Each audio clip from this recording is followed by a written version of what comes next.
Students please चलिए other source का एक बार रिवीजन कर लेते हैं। देखिए मेरा थ्रोट इन्फेक्शन हुआ है तो मैं ज़्यादा ज़ोर से बोल नहीं पाऊँगा। प्लीज़ वॉल्यूम को बढ़ाकर एक बार सुन ले। Question number 1, name any 5 incomes. Name any 5 incomes which are always taxable under other sources। ये जो इनकम है जो कि ऑलवेज अदर सोर्स के अंडर में टैक्सेबल होता है। Dividend, winning from lotteries, interest on fixed deposit, saving bank interest, plant and machinery का rent, gift, royalty, income from subletting, ये सब जो इनकम है इस तरह का इनकम आपका अदर सोर्स में ऑलवेज टैक्सेबल होता है। If interest on enhanced compensation, ध्यान रखना है एनहांस्ड कंपेंसेशन 50,000 है, then how much will be taxable under their other source. Other source में कितना टैक्सेबल होगा? अगर एनहांस्ड कंपेंसेशन नहीं, इंटरेस्ट ऑन एनहांस्ड कंपेंसेशन, उसके ऊपर 50% का स्टैंडर्ड डिडक्शन रहता है। थ्योरी देख लेना, रिसीव कितना किया 50,000, 50% डिडक्शन, तो आपका टैक्सेबल इनकम हो गया 25,000। प्लीज़ वीडियो को पॉज करके एक बार थ्योरी देख लेना। इंपॉर्टेंट है। Question number 3, mister Ram 6 lakh मिला इन हिज बैंक अकाउंट, मतलब मिस्टर राम का जो बैंक अकाउंट है उसमें 6 लाख का क्रेडिट हुआ है। किस चीज़ का? Lottery income. Calculate tax liability, tax liability compute करो। यहाँ पे सब कोई क्या गलती करता है? 6 लाख के ऊपर टैक्स लाइबिलिटी कंप्यूट करता है। ये देखो, ये लॉटरी इनकम है। इनकम टैक्स कहता है जब कोई इंसान लॉटरी इनकम जीतता है, जो लॉटरी कंपनी उसको जब पे करेगा ना, 30% माइनस करने के बाद पे करेगा टीडीएस, मतलब 30% ऑलरेडी इससे माइनस हो चुका है।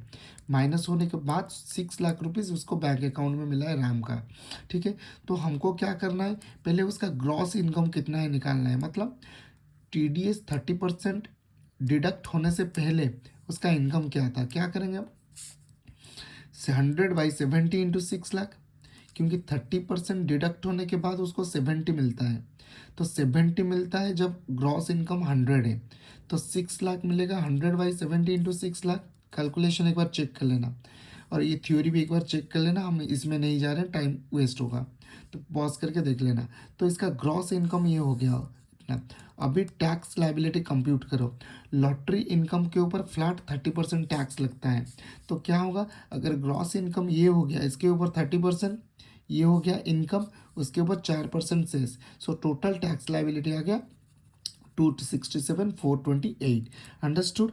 लॉटरी इनकम का अगर क्वेश्चन आता है टैक्स लाइबिलिटी कंप्यूट कैसे करोगे, आपको ये देखना है ये ग्रॉस जो 6 लाख का फिगर दिया हुआ है वो अपने बैंक अकाउंट में रिसीव किया है या उसका लॉटरी इनकम है। अगर बैंक अकाउंट में रिसीव किया है, ये नेट इनकम है। इसको ग्रॉस करने के लिए 30% को उल्टा करना है, 100/70 into income received in bank, आपको मिल जाएगा ग्रॉस इनकम। ग्रॉस इनकम के ऊपर 30% टैक्स प्लस 4% सेस, तो आपको में निकल गया tax liability. Name 3 situations when gift as money और प्रॉपर्टी नॉट टैक्सेबल, मतलब आपको गिफ्ट मिला, कैश गिफ्ट मिला, मनी और प्रॉपर्टी गिफ्ट मिला, बट वो टैक्सेबल नहीं होगा। 3 सिचुएशन ऐसे बताओ। याद रखना, आप जब भी रिलेटिव से गिफ्ट रिसीव करते हो, वो कैश गिफ्ट हो सकता है या प्रॉपर्टी गिफ्ट हो सकता है, तो वो क्या होगा? फ्री हो जाएगा, नॉन टैक्सेबल होगा, नॉट टैक्सेबल। सिमिलरली अगर आप अपने शादी में, देखो पॉइंट नंबर 1 कहता है रिलेटिव से अगर रिसीव करते हो नॉन टैक्सेबल, तो इसका मतलब ये होता है नॉन रिलेटिव, जो रिलेटिव नहीं है, friend is not a relative. ठीक है, फ्रेंड से अगर रिसीव करते हो टैक्सेबल हो जाएगा, हाँ हो जाएगा। लेकिन अगर वो आपका फ्रेंड आपको मैरिज में देता है वो टैक्सेबल नहीं होगा। क्यों? क्योंकि मैरिज में आप कुछ भी गिफ्ट रिसीव करो वो टैक्सेबल नहीं होता है। Similarly by way of will और इनहेरिटेंस अगर आप रिसीव करते हो गिफ्ट, वो टैक्सेबल नहीं होगा। कैश गिफ्ट का एक बार प्रोविजन आपको याद रखना है। अगर आप कैश गिफ्ट रिलेटिव से रिसीव करते हो नॉन टैक्सेबल, मैरिज में रिसीव करते हो non taxable, by way of will और इनहेरिटेंस रिसीव करते हो नॉट टैक्सेबल। अगर आप जो रिलेटिव नहीं है उनसे रिसीव करते हो और वो मैरिज में नहीं रिसीव करते हो तो वो टैक्सेबल होता है। कितना टैक्सेबल होगा वो कंप्यूट करते हैं। देखिए मिस्टर ए अगर आपको 20,000 का दिया गिफ्ट, मिस्टर बी 30,000 दिया, मिस्टर सी 10,000 दिया, टोटल कैश गिफ्ट आपने रिसीव कितना किया? 60,000 during a particular financial year.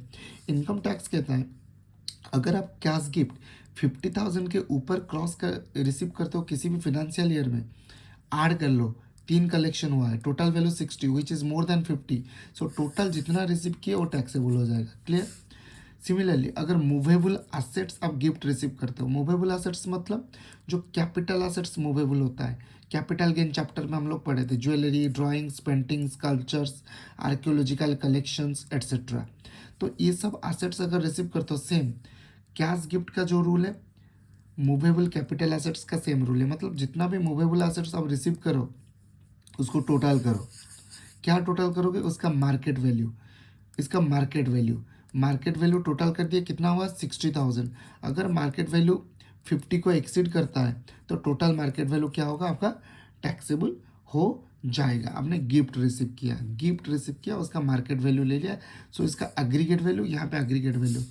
लेकिन जब आप इमूवेबल प्रॉपर्टी लैंड और बिल्डिंग रिसीव करते हो आज गिफ्ट, वहाँ पे ये जो एग्रीगेट किए ना, एग्रीगेट नहीं होगा, इंडिविजुअल होगा। आप सपोज 4 इमूवेबल प्रॉपर्टी रिसीव किए, लैंड 1, हाउस प्रॉपर्टी, एक प्लॉट, एक फ्लैट, उसका गवर्नमेंट वैल्यूएशन कितना है? लैंड का 1 लाख, हाउस का 40, प्लॉट का 45, फ्लैट का 2 लाख। तो यहाँ पे देखना है इंडिविजुअल प्रॉपर्टी का गवर्नमेंट वैल्यूएशन क्या 50 के ऊपर है, लैंड 1 का गवर्नमेंट वैल्यूएशन 50 के ऊपर है, तो 1 लाख टैक्सेबल हो जाएगा। हाउस प्रॉपर्टी का 50 के ऊपर नहीं है, कुछ टैक्सेबल नहीं होगा। प्लॉट का 50 के ऊपर नहीं है, कुछ भी टैक्सेबल नहीं होगा। लेकिन फ्लैट का वैल्यू 50 के ऊपर है तो टैक्सेबल हो गया। तो टोटल हुआ 3 लाख का टैक्सेबल। मैंने खाली ये कैलकुलेशन करके दिखाया है। अगर क्वेश्चन आता है, आपको लॉजिक प्रोविजन के साथ आपको लिखना है रीजन क्या है। ठीक है।